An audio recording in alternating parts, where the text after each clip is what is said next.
My name is Arina Ideataka with student number 1221112333108. My name is Febi Ucha Putri Aira Richa with the last three student number 060. My name is Nadia Alia Rahma and my last student number is 034. And my name is Konita with the last student number 067. And we are from the group 9 in interpreting class A. And we will interpret the video from Amy Cuddy in TED Talk, Your Body Language May Shape Who You Are.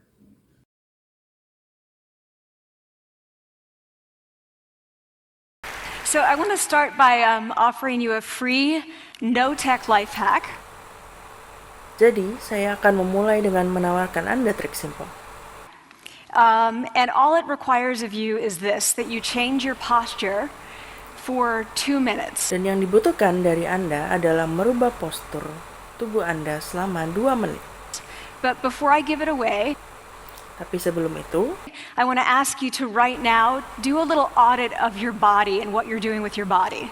saya ingin Anda sekarang lakukan pengecekan ke tubuh Anda dan apa saja yang Anda lakukan kepada tubuh Anda.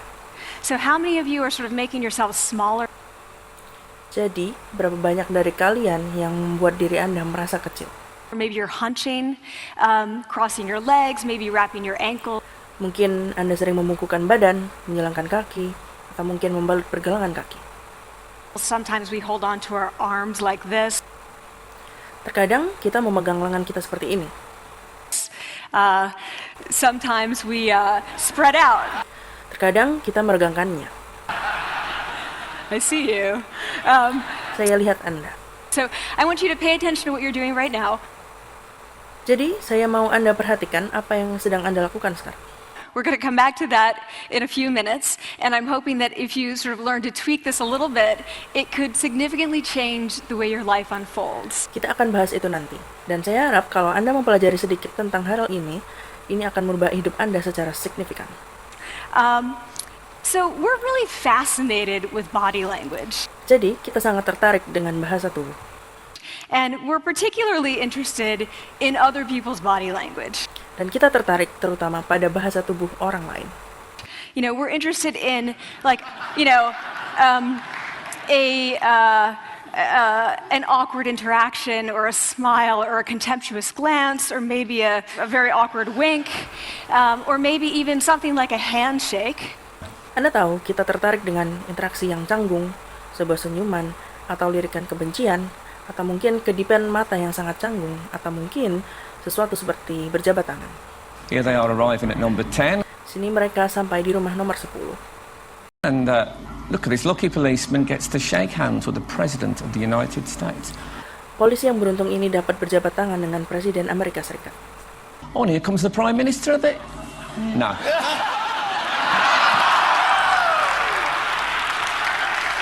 Perdana Menteri juga akan menjabat tangan. Tapi tidak jadi. So a handshake or the lack of a handshake can have us talking for weeks and weeks and weeks. Jadi, sebuah jabat tangan atau jabat tangan yang tidak dilakukan, kita bisa membicarakan ini berminggu-minggu. Even the BBC and the New York Times. Termasuk BBC dan New York Times. So obviously when we think about nonverbal behavior or body language, but we call it nonverbals as social scientists, it's language. So we think about communication. Jadi, jelas saja ketika kita memikirkan tentang kebiasaan nonverbal atau bahasa tubuh, kita menyebutnya nonverbal sebagai ilmuwan sosial. Itu bahasa. Jadi kita memikirkan tentang komunikasi. When we think about communication, we think about interaction. Ketika kita berpikir tentang komunikasi, kita berpikir tentang interaksi. So what is your body language communicating to me? Jadi, apa yang bahasa tubuh Anda komunikasikan kepada saya?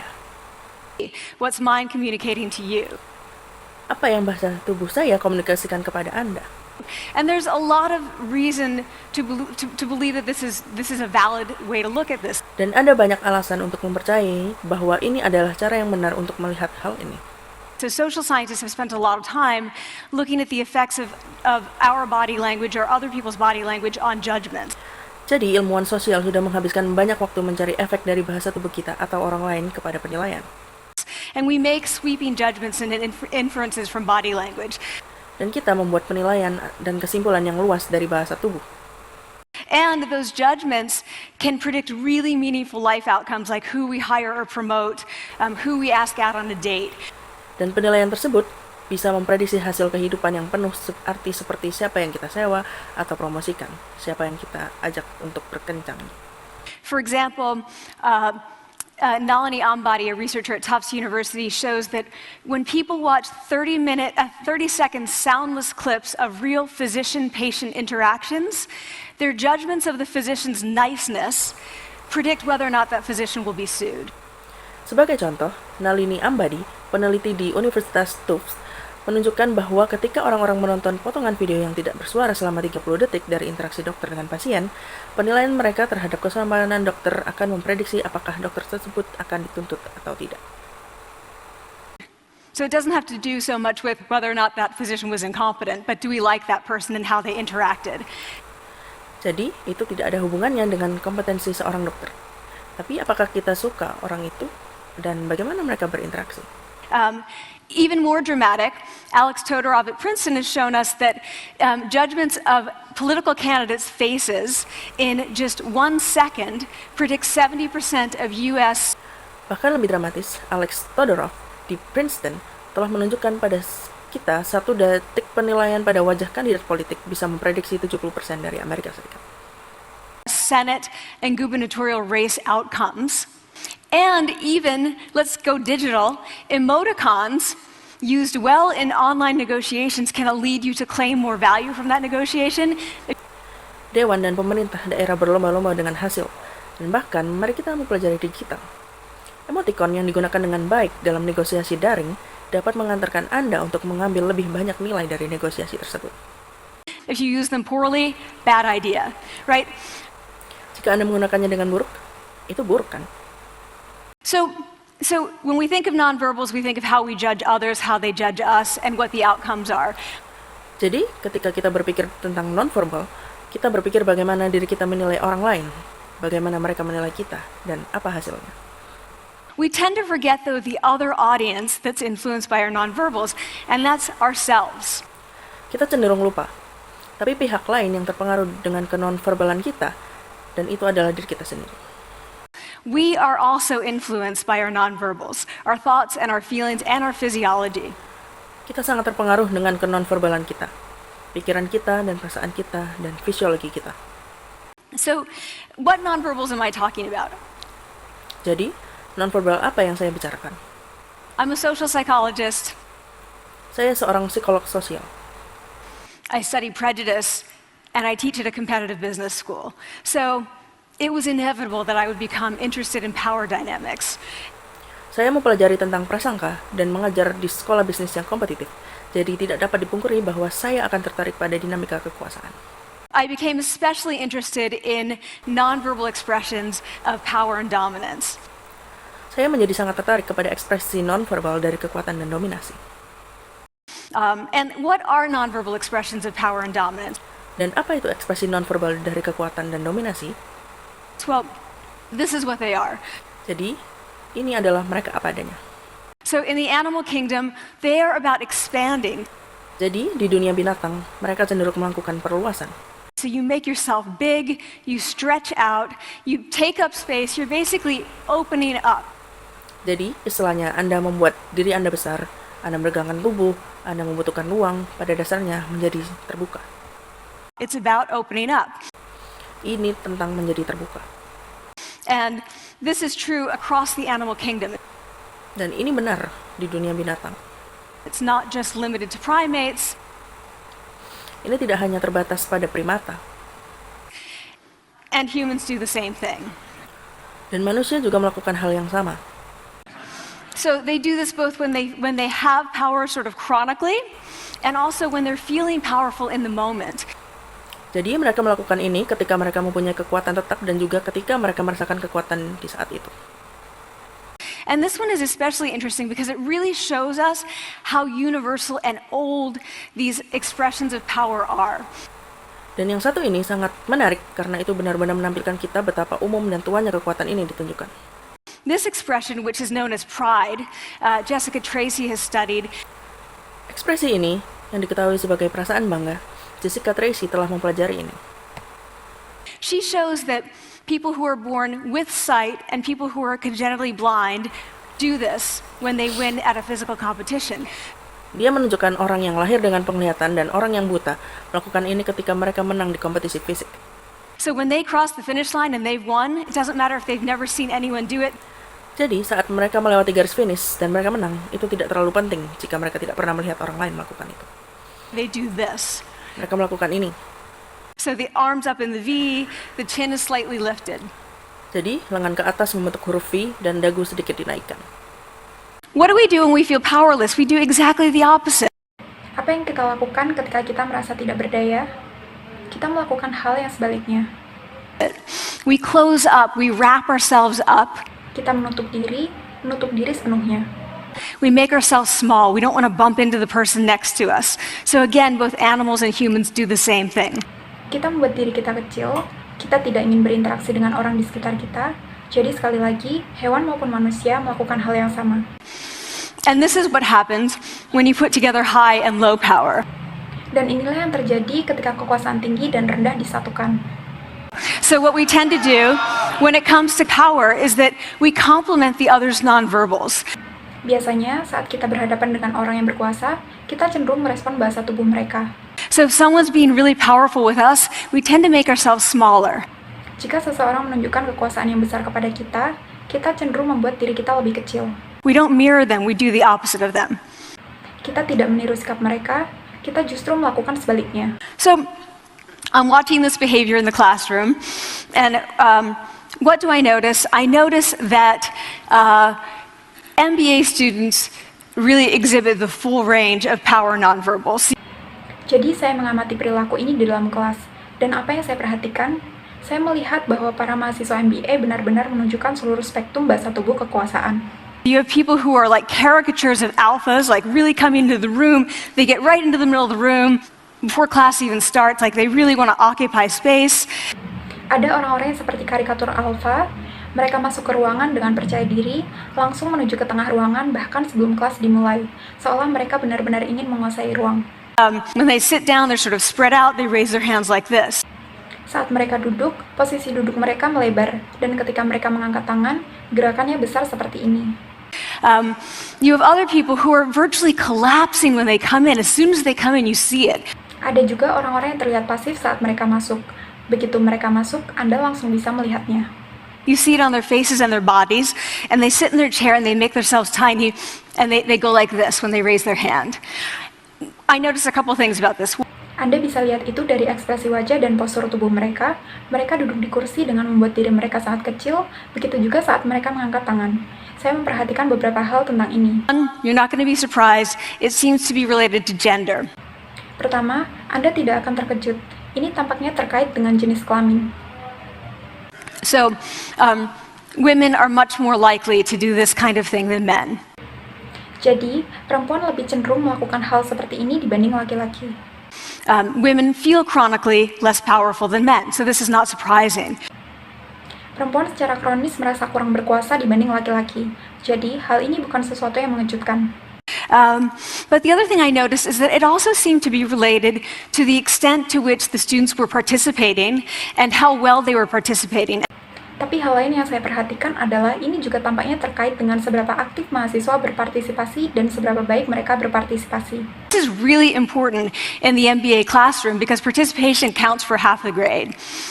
So, business schools have been struggling with its gender grade gap. Ini sangat penting di kelas MBA karena partisipasi dihitung sebagai setengah dari nilai akhir. Jadi sekolah bisnis memang menghadapi masalah kesenjangan nilai berdasarkan gender. You get these equally qualified women and men coming in, and then you get these differences in grades, and it seems to be partly attributable to participation. Anda bisa lihat perempuan dan laki-laki yang sama-sama memenuhi syarat masuk, tapi ada perbedaan nilai dan tampaknya sebagian besar disebabkan oleh perbedaan partisipasi. So I started to wonder, okay, so you have these people coming in like this and they're participating. Is it possible that we could get people to fake it, and would it lead them to participate more? Jadi saya mulai bertanya-tanya, apakah mungkin kita bisa membuat orang berpura-pura, dan apakah itu akan membuat mereka lebih aktif berpartisipasi? So, my main collaborator, Dana Carney, who's at Berkeley, and I really wanted to know, can you fake it till you make it? Kolaborator utama saya, Denny Carne, yang berada di Backlin, dan saya sangat ingin tahu apakah benar bisa berpura-pura sampai berhasil. Like, can you do this just for a little while and actually experience a behavioral outcome that makes you seem more powerful? Apakah Anda bisa melakukan ini hanya untuk sementara waktu dan sebenarnya mengalami perubahan perilaku yang membuatmu terlihat lebih berkuasa? So we know that our nonverbals govern how other people think and feel about us. There's a lot of evidence. Kita tahu bahwa bahasa tubuh kita mempengaruhi bagaimana orang lain berpikir dan merasa tentang kita. Ada banyak bukti tentang itu. But our question really was, do our nonverbals govern how we think and feel about ourselves? Tapi pertanyaan kami sebenarnya adalah, apakah bahasa tubuh kita juga mempengaruhi bagaimana kita berpikir dan merasa tentang diri kita sendiri? There's some evidence that they do. Ada beberapa bukti bahwa itu memang terjadi. So, for example, when we smile when we feel happy, but also when we're forced to smile by holding a pen in our teeth like this, it makes us feel happy. Misalnya, kita tersenyum saat merasa bahagia, juga saat kita dipaksa tersenyum, misalnya dengan menahan pena di antara gigi seperti ini. So it goes both ways. Jadi, keduanya memang benar terjadi. When it comes to power, it also goes both ways. So when you feel powerful, you're more likely to do this. But it's also possible that when you pretend to be powerful, you are more likely to actually feel powerful.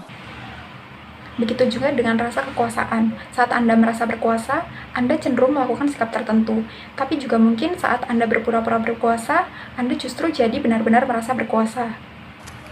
So the second question really was, so we know that our minds change our bodies, but is it also true that our bodies change our minds? Jadi pertanyaan kedua sebenarnya adalah, kita tahu pikiran kita mempengaruhi tubuh kita. Apakah benar juga bahwa tubuh kita bisa mempengaruhi pikiran kita? And when I say minds, in the case of the powerful, what am I talking about? Dan ketika saya mengatakan pikiran, dalam konteks kekuasaan, apa yang saya maksud? Talking about thoughts and feelings and the sort of physiological things that make up our thoughts and feelings. And in my case, that's hormones. I look at hormones.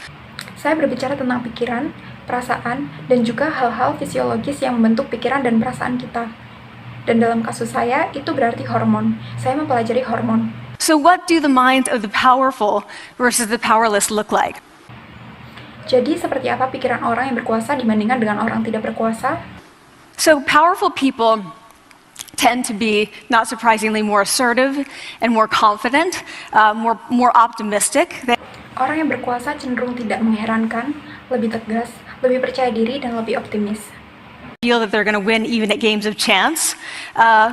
They also tend to be able to think more abstractly. So Mereka bahkan merasa akan menang, meskipun dalam permainan yang bergantung pada keberuntungan.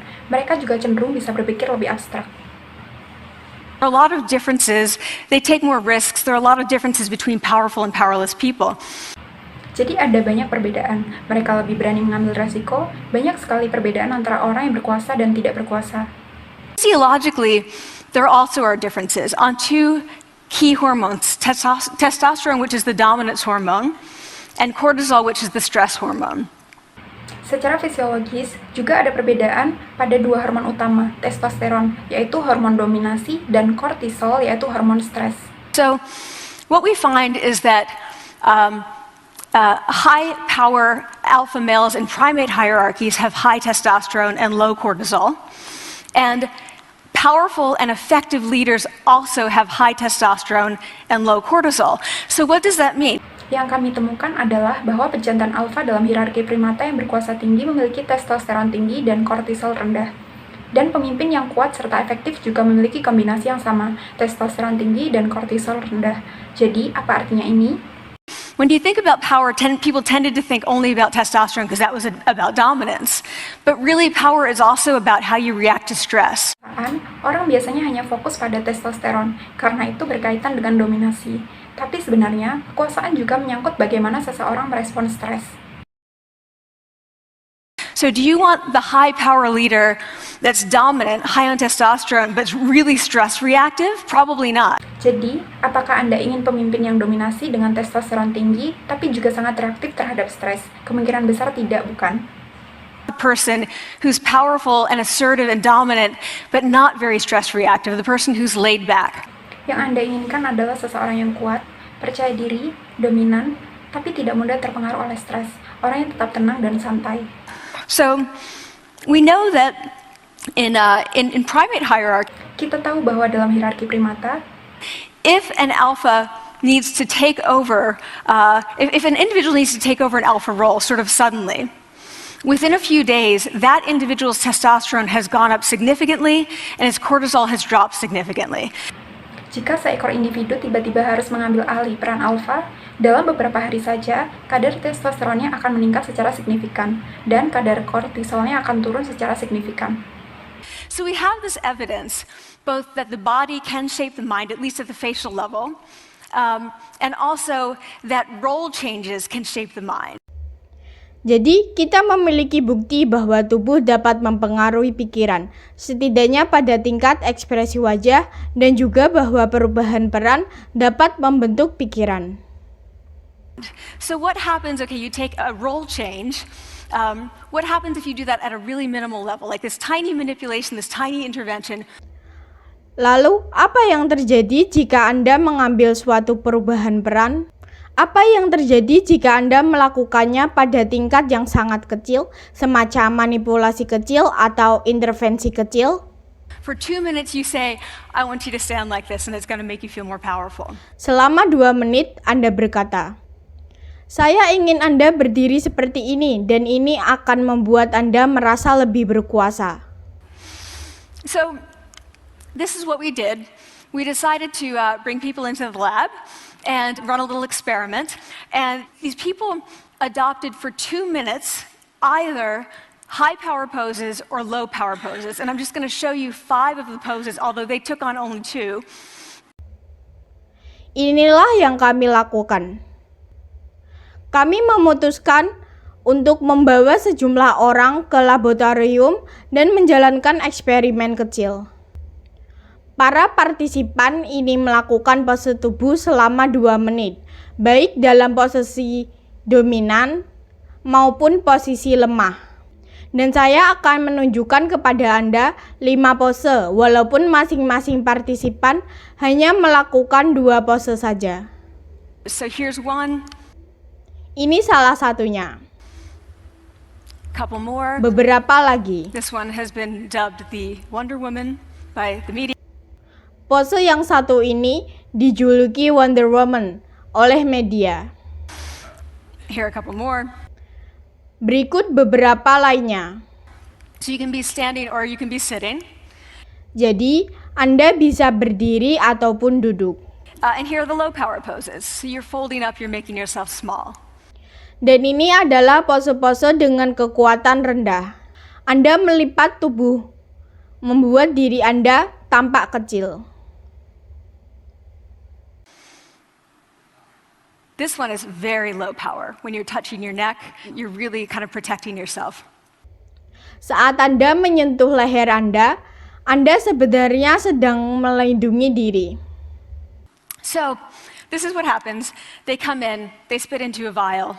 We, for 2 minutes, say, you need to do this or this. Beginilah prosesnya.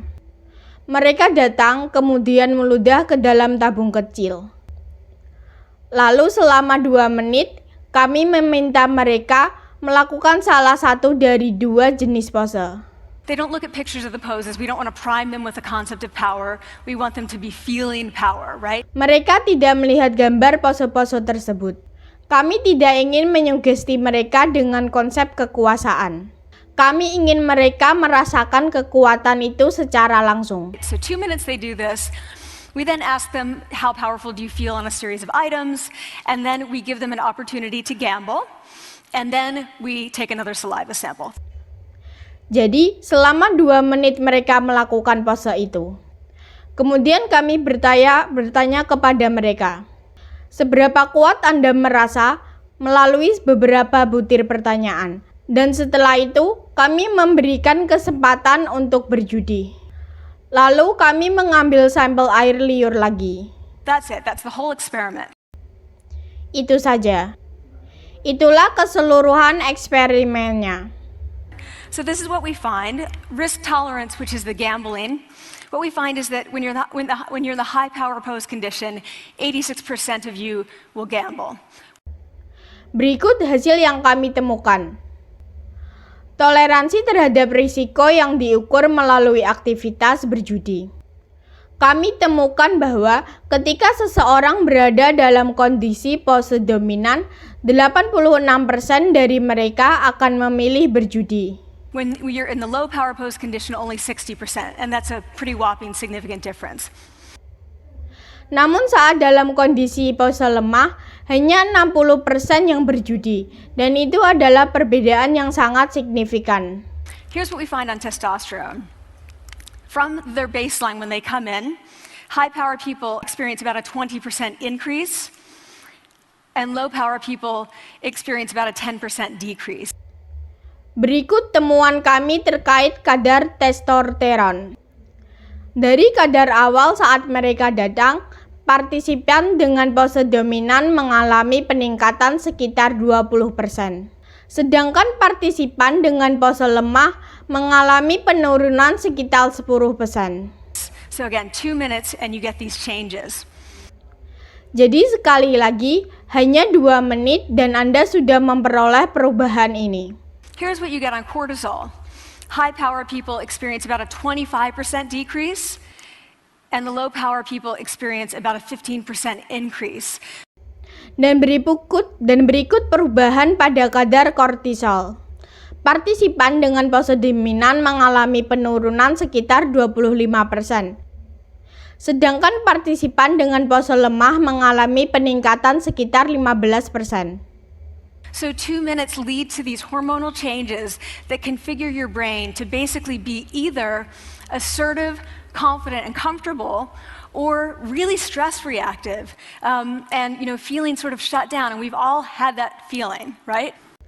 Jadi, hanya dalam 2 menit, perubahan hormonal ini membentuk konfigurasi otak Anda untuk menjadi tegas, percaya diri, dan nyaman, atau menjadi sangat responsif terhadap stres dan merasa tertutup. Dan kita semua pernah merasakan hal itu, bukan? So it seems that our nonverbals do govern how we think and feel about ourselves. So it's not just others, but it's also ourselves.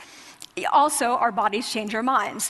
Jadi tampaknya bahasa tubuh kita mengatur bagaimana kita berpikir dan merasakan tentang diri kita sendiri. Jadi bukan hanya orang lain, tapi juga diri kita sendiri. Tubuh kita pun dapat mengubah pikiran kita. But the next question, of course, is, can power posing for a few minutes really change your life in meaningful ways? Namun pertanyaan berikutnya tentu adalah, dapatkah power posing selama beberapa menit sungguh-sungguh mengubah hidup Anda secara bermakna?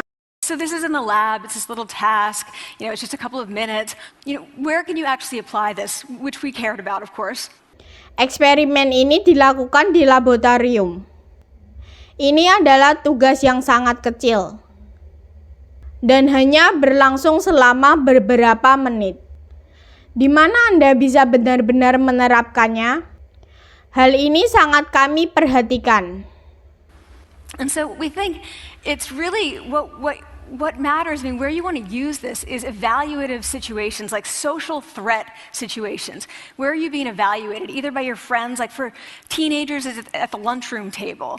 It could be, for some people, it's speaking at a school board meeting. It might be giving a pitch, or giving a talk like this, or doing a job interview. Kami berpikir bahwa tempat terbaik untuk menggunakan ini adalah dalam situasi evaluatif, situasi yang beresiko secara sosial, di mana Anda sedang dinilai baik oleh teman-teman Anda. Bagi remaja, misalnya di meja makan siang sekolah. Bagi sebagian orang saat berbicara di rapat dewan sekolah. Bisa juga saat menyampaikan presentasi, memberikan pidato seperti ini, atau melakukan wawancara kerja. We decided that the one that most people could relate to, because most people had been through, was the job interview. Kami memutuskan bahwa yang paling dapat dipahami oleh banyak orang, karena hampir semua orang pernah mengalaminya, adalah wawancara kerja. So we published these findings, and the media are all over it, and they say, Okay, so this is what you do when you go in for the job interview, right? Kami pun mempublikasikan temuan ini, dan media pun menyorotnya secara besar-besaran. Mereka berkata, oke, jadi ini yang harus dilakukan saat akan wawancara kerja kan? You know, so we were of course horrified and said, oh my God, no, that's not what we meant at all for numerous reasons. No, don't do that. Tentu saja kami terkejut dan sangat khawatir. Dan berkata, ya Tuhan, bukan itu maksud kami sama sekali. Karena banyak alasan, jangan lakukan itu. Again, this is not about you talking to other people, it's you talking to yourself. What do you do before you go into a job interview? Sekali lagi, ini bukan tentang Anda berbicara dengan orang lain. Ini tentang Anda berbicara kepada diri sendiri. Apa yang biasanya Anda lakukan sebelum memasuki ruang wawancara? You do this, right? You're sitting down, you're looking at your iPhone or your Android, not trying to leave anyone out. Anda melakukan ini. Anda duduk, Anda menatap iPhone atau Android Anda, tidak bermaksud mengecualikan siapapun.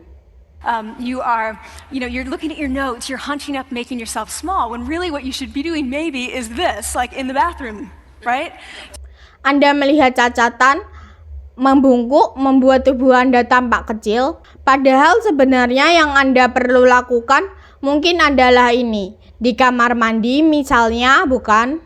Do that, find 2 minutes. So that's what we want to test, okay? So we bring people into a lab and they do either high or low power poses again. They go through a very stressful job interview. Lakukan itu. Luangkan waktu 2 menit. Jadi itulah yang ingin kami uji, oke? Jadi kami membawa orang-orang kembali ke laboratorium dan mereka kembali melakukan pose dominan atau rendah. Lalu mereka menjalani wawancara kerja yang sangat menegangkan. It's 5 minutes long.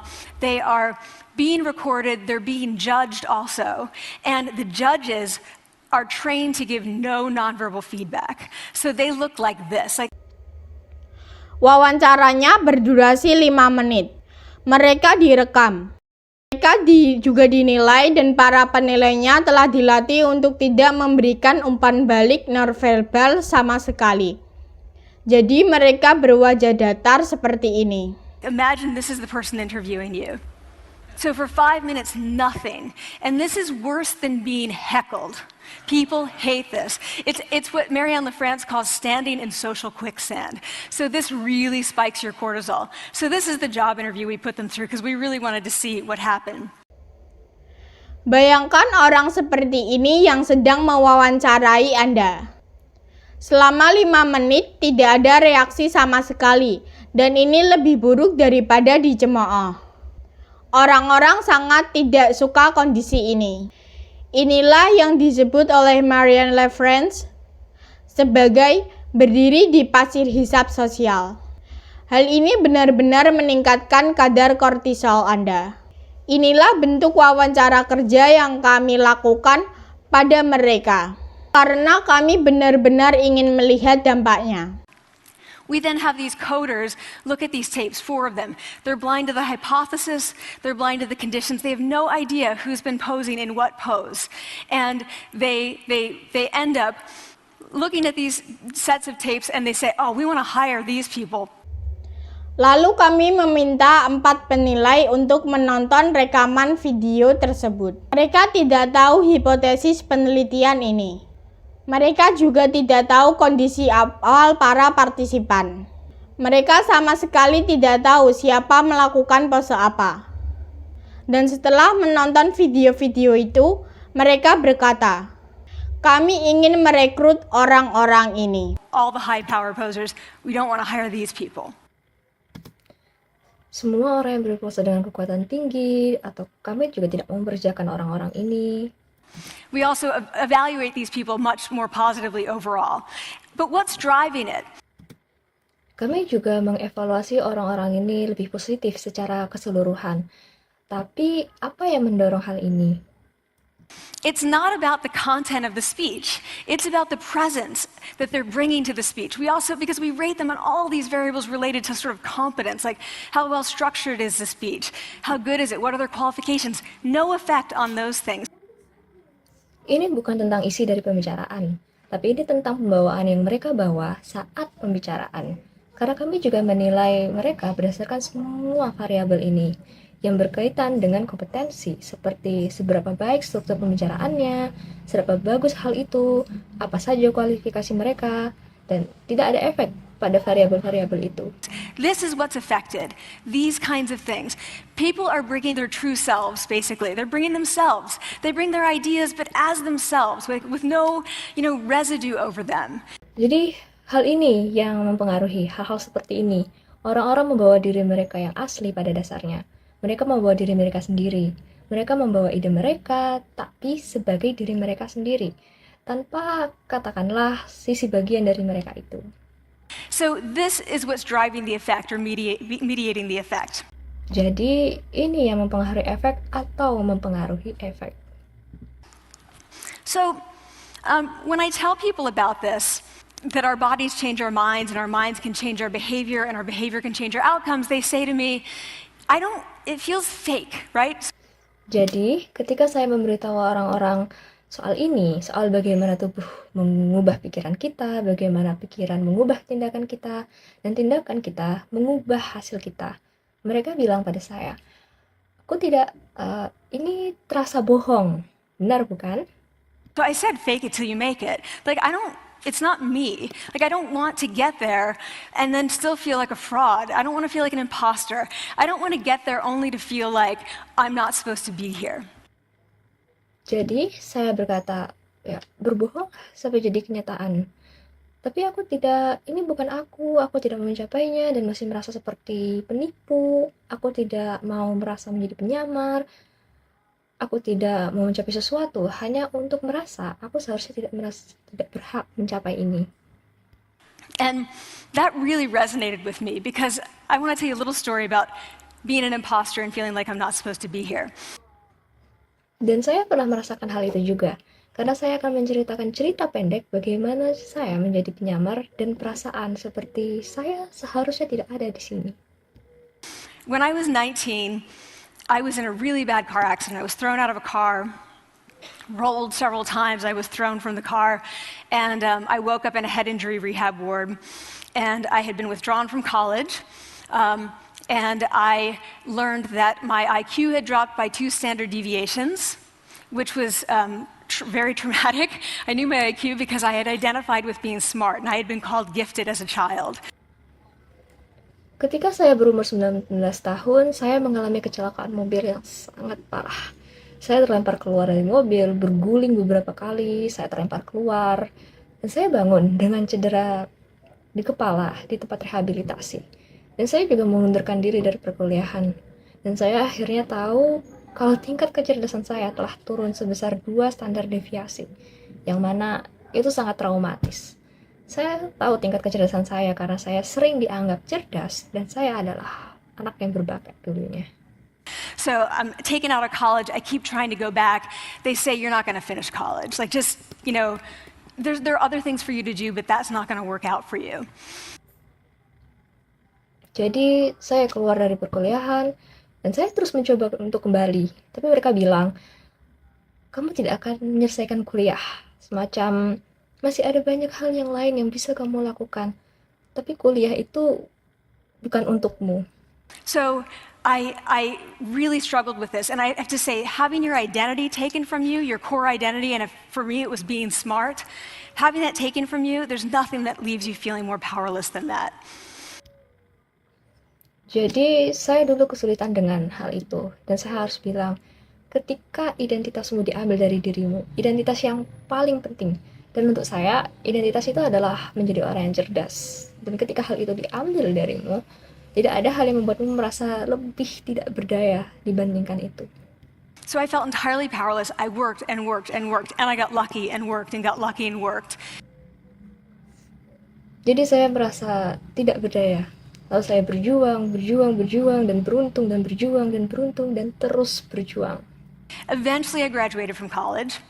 It took me 4 years longer than my peers. Dan akhirnya saya lulus kuliah, dan saya butuh 4 tahun lebih lama dari teman-teman saya. And I convinced someone, my angel advisor, Susan Fisk, to take me on. And so I ended up at Princeton, and I was like, I am not supposed to be here. I am an imposter. Dan saya meyakinkan seorang pembimbing saya yang sangat baik, Susan Fisk, untuk membimbing saya, dan akhirnya saya diterima di Princeton. Dan saya dulu merasa seperti saya seharusnya tidak ada di sini. Di sini saya hanya penyusup. And the night before my first year talk, and the first year talk at Princeton is a 20-minute talk to 20 people. That's it. Dan di malam sebelum pidato di tahun pertama saya, dan pidato di tahun pertama di Princeton itu hanya pidato 20 menit pada 20 orang. Itu saja. I was so afraid of being found out the next day that I called her and said, I'm quitting.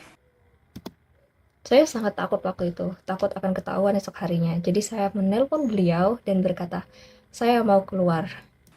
She was like, you are not quitting because I took a gamble on you and you're staying. You're going to stay, and this is what you're going to do. You're going to fake it. You're going to do every talk that you ever get asked to do. You're just going to do it and do it and do it, even if you're terrified and just paralyzed and having an out-of-body experience until you have this moment where you say, oh my gosh, I'm doing it. Like, I have become this. I am actually doing this. Jadi beliau berkata, kamu tidak akan keluar, karena aku sudah bertaruh padamu. Dan kamu akan tetap tinggal. Dan ini yang akan kamu lakukan. Kamu akan berpura-pura, kamu akan melakukan semua pidato setiap kamu diminta pidato, dan kamu hanya perlu melakukannya. Dan lakukan. Meski kamu takut, tidak bisa bergerak, atau bahkan hampir tidak sadar. Sampai kamu berada di momen ketika kamu bilang, oh, astaga, aku melakukannya.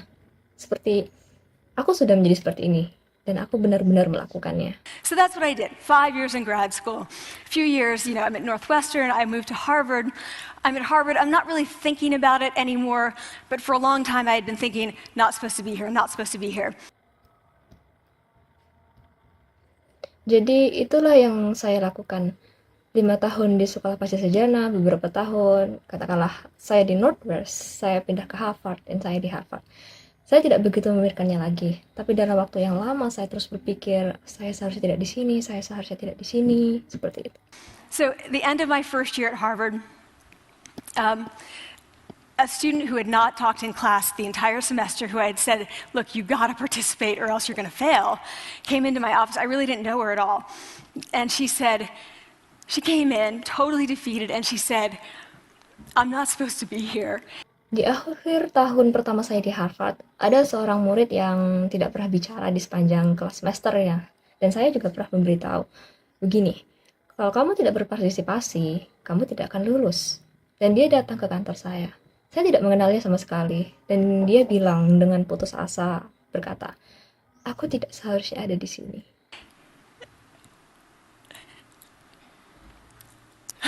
And that was the moment for me because two things happened. One was that I realized, oh my gosh, I don't feel like that anymore. I don't feel that anymore, but she does, and I get that feeling. And the second was, she is supposed to be here. Like, she can fake it, she can become it. Dan saat itulah momen untuk saya, karena 2 hal terjadi. Yang pertama saya sadar, astaga, saya sudah tidak merasakan seperti itu lagi. Saya tidak merasakannya lagi. Tapi dia merasakannya, dan saya memahami perasaannya. Dan yang kedua adalah, dia seharusnya memang ada di sini. Dia bisa pura-pura. Dan dia bisa menjadi seperti itu. So he's like, yes, you are. You are supposed to be here. And tomorrow you're going to fake it. You're going to make yourself powerful. And, you're going to...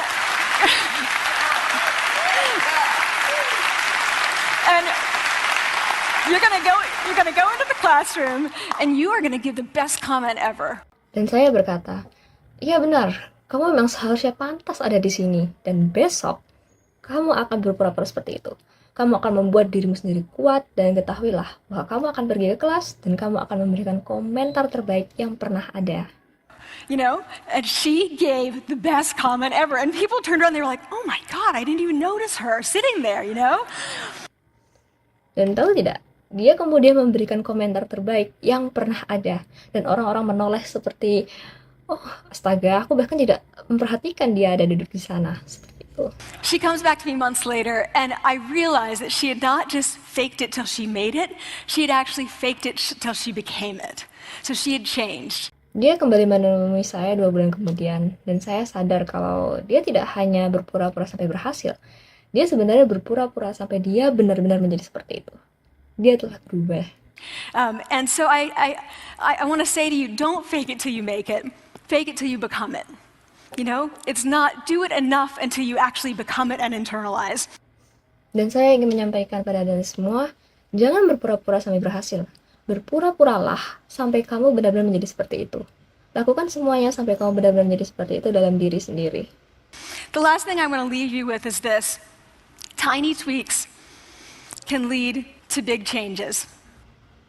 Hal terakhir yang ingin saya sampaikan adalah hal-hal kecil dapat membawa perubahan besar. So, this is 2 minutes. 2 minutes, 2 minutes, 2 minutes. Before you go into the next stressful evaluative situation, for 2 minutes, try doing this in the elevator, in a bathroom stall, at your desk behind closed doors. That's what you want to do. Configure your brain to cope the best in that situation. Jadi dalam 2 menit, 2 menit, 2 menit, dan hanya 2 menit, sebelum kamu menghadapi situasi evaluatif yang sangat berat, selama 2 menit, coba lakukan ini. Di lift, di toilet, kamar mandi, di mejamu, di belakang pintu yang tertutup. Ini hal yang kamu harus lakukan. Berpikirlah cara sebaik mungkin untuk menghadapi situasi itu. And that's our interpreting video. For the following video, you can search in TED Talk channel and see Amy Cuddy. Thank you very much for watching and goodbye.